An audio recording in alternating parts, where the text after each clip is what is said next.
नमस्कार दोस्तों, आप सभी का हमारे चैनल पौराणिक कथाओं में आपका स्वागत है।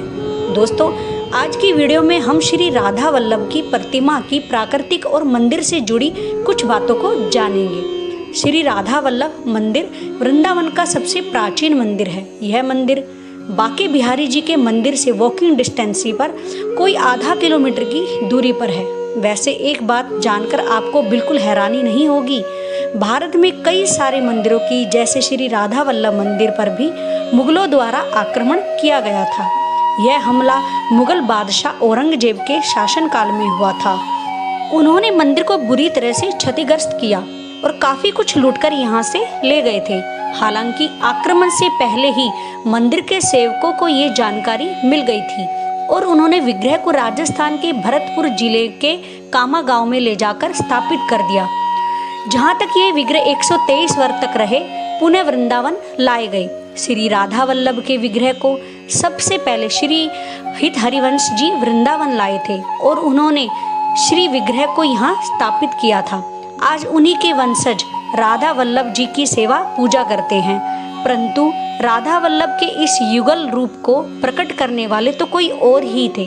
कथा का ये पहलू देव के देव महादेव से जुड़ा है, जिन्होंने इस विग्रह को अपने हृदय से प्रकट किया था। जैसे श्री हरिदास जी ने निधिवन में श्री बांके बिहारी जी को अपने हृदय से प्रकट किया था। श्री बांके बिहारी जी का विग्रह भी राधा कृष्ण का एक ही रूप है। अब जानते हैं शिवजी द्वारा श्री राधा वल्लभ के विग्रह को प्रकट करने का क्या कारण था। ये विग्रह वृंदावन तक कैसे लाए गए? तो दरअसल आत्मदेव नाम के एक ब्राह्मण थे। शिवजी के बड़े भक्त हुआ करते थे और एक बार उन्होंने कैलाश जाकर लंबे काल तक शिवजी की पूजा उपासना की।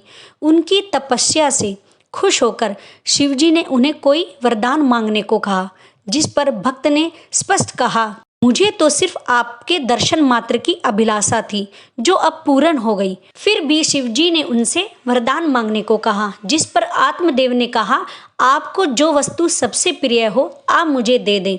इस पर शिवजी ने अपने हृदय से राधा वल्लभ के विग्रह को प्रकट किया, जो उन्हें बड़े ही प्रिय थे। इस प्रकार यह विग्रह शिवजी द्वारा आत्मदेव को दिया गया। वैसे कहीं कहीं उल्लेख में आता है कि विग्रह आत्मदेव के स्थान पर उनके किसी पूर्वजों को दिया गया था, जिन्होंने अपने तप से शिवजी को प्रसन्न किया था। अब आगे बढ़ते हैं तो शिवजी ने आत्मदेव को विग्रह की उपासना विधि मंत्र आदि बताए। आज भी उसी विधि से राधा वल्लभ के युगल रूप की पूजा होती है। आत्मदेव विग्रह को अपने साथ चीरथावल गांव ले आए, जहां वो रहा करते थे और एक समय तक उन्होंने श्री राधा वल्लभ की पूजा उपासना की। बाद में उन्होंने विचार किया कि जो व्यक्ति मेरी दोनों बेटियों से विवाह करेगा उसे ही मैं यह विग्रह दूंगा।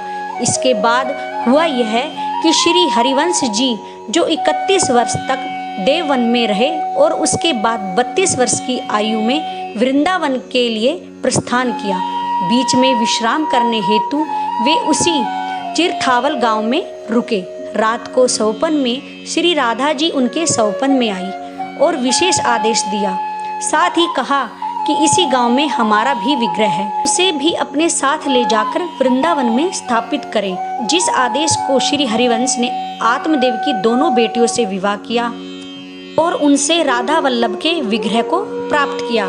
राधा जी के आदेश अनुसार विग्रह को वृंदावन ले आए। ऐसा कहा गया है कि जो अपने परिवार सहित वृंदावन आए थे तब वृंदावन जंगल के समान दिखता था, तो उन्होंने एक ऊंचे स्थान पर उन्होंने विग्रह को स्थापित किया और लताओं से राधा वल्लभ जी का एक मंदिर बनवाया।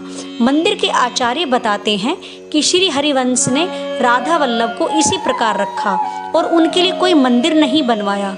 और जानकारी के मुताबिक मंदिर निर्माण का काम 1585 में अकबर बादशाह के खजांची सुंदरदास भटनागर ने करवाया था। अकबर ने वृंदावन के साथ प्राचीन मंदिर को उनके महत्व के अनुसार 180 बीघा जमीन दी थी। उसमें से 120 बीघा जमीन सिर्फ राधा वल्लभ मंदिर को मिली। मंदिर के निर्माण के लिए लाल पत्थर का प्रयोग हुआ था और उसके ऊपर शिखर भी बनी थी। वीडियो की शुरुआत में आपने जाना कि मुगलों द्वारा आक्रमण के समय विग्रह को रातों रात राजस्थान के भरतपुर जिले के कांवन में ले जाकर स्थापित कर दिया गया था, जहां वो 123 वर्ष रहे। फिर मुगल काल समाप्त होने के पश्चात पुनः श्री राधा वल्लभ विग्रह वृंदावन लौट आए। आक्रमण में मंदिर को भी काफी नुकसान हुआ था, तो आज श्री राधा वल्लभ को एक नए मंदिर में स्थापित किया गया, जहां आप उनकी युगल रूप में दर्शन कर सकते हैं। जब कभी आपको मंदिर जाने का अवसर मिले तो आप वहां देखेंगे कि राधा वल्लभ जी के विग्रह बगल में ही एक छोटी सी गद्दी है, जिस पर राधा रानी गुरु के रूप में विराजमान है। जी हाँ, राधा रानी श्री हरिवंश की गुरु रही, यानी श्री हरिवंश जी ने अपने इष्ट के साथ अपने गुरु राधा जी को बराबर का स्थान दिया। हालांकि यहाँ राधा रानी जी की प्रतिमा नहीं है, बल वाम अंग में मुकुट की सेवा होती है।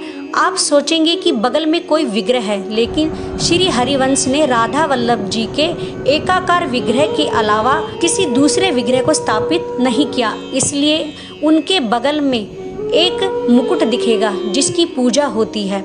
जिसके दिल में राधा वल्लभ जी के लिए सच्चे भाव, भक्ति है, प्रेम भाव है, पूर्व श्रद्धा है, केवल उसी को ही राधा वल्लभ जी के युगल रूप में दर्शन मिलते हैं। तो दोस्तों, श्री राधा वल्लभ के विग्रह और मंदिर से जुड़ी कुछ बातें, यदि आपको हमारी यह वीडियो अच्छी लगी तो हमारे चैनल को लाइक एंड सब्सक्राइब अवश्य करें।